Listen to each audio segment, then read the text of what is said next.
Hey everybody,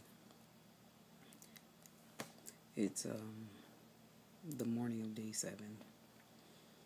Um, actually, yeah, it's about three in the morning, and I've been woke since about 12:30, 1 o'clock.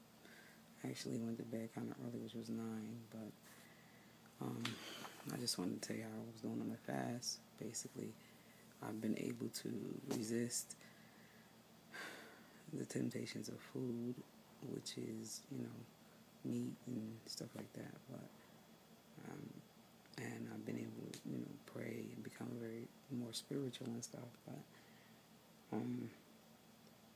today was well, going into this morning where I am now was kind of rough, and it still is rough because I actually want to make love to my husband. So, and we're not going to be doing that. What happened was we both had made the decision to not get dressed or undressed in front of one another. Not to like when we're in the bed asleep, not to sleep under the same covers and stuff like that. But what happened was, I was sitting there like earlier before we went to bed. I was sitting there, and I was, I think I was doing something on the phone or whatever, and he just unconsciously started rubbing my leg. And when he started rubbing my leg, I looked at him and I said, "You missed that." He said, "Yeah." I said, "I miss you too." So I thought that was it. Okay. He said, "I didn't even realize I was doing that." So I was like, okay. And I believed that he didn't realize he was doing that because he just does it. That's what he does. Like, he just, touch me or whatever. But then we got into bed, and he went to hug, like, he started hugging me, and it was over. Like, I just, it was like fire. So I just started praying. I was like, "God, please help me. Please help me. Please help me. Please help me. Remove this, please."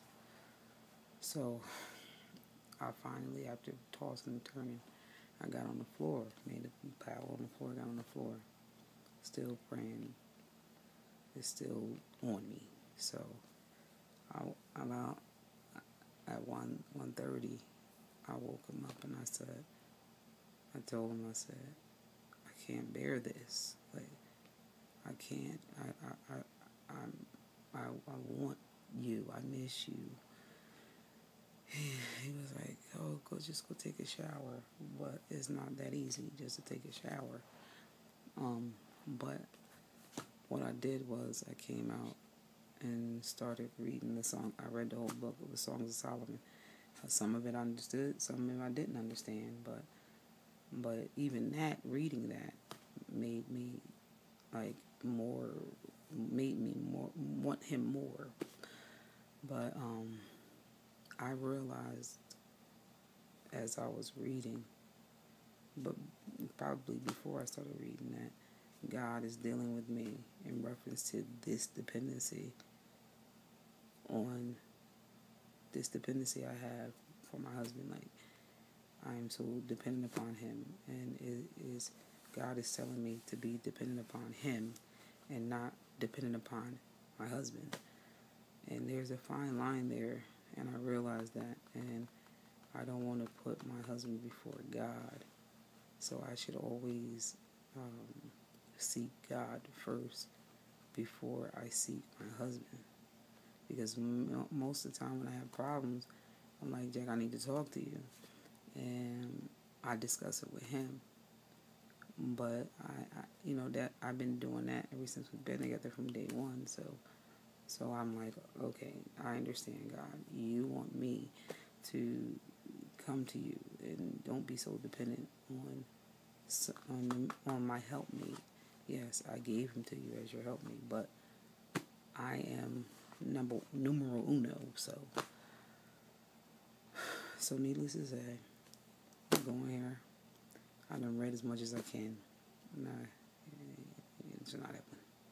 So I'm gonna go in here, take a shower, and probably by the time I'm finished with that, he'll be up and going to work because he have to be to work by 5 o'clock. So anyway, good news about the fast is God has given me a lot of spiritual clarity about a lot of things that has been going on too, in reference to my parents and everything. And it's only been, this is the beginning of the 7th day, and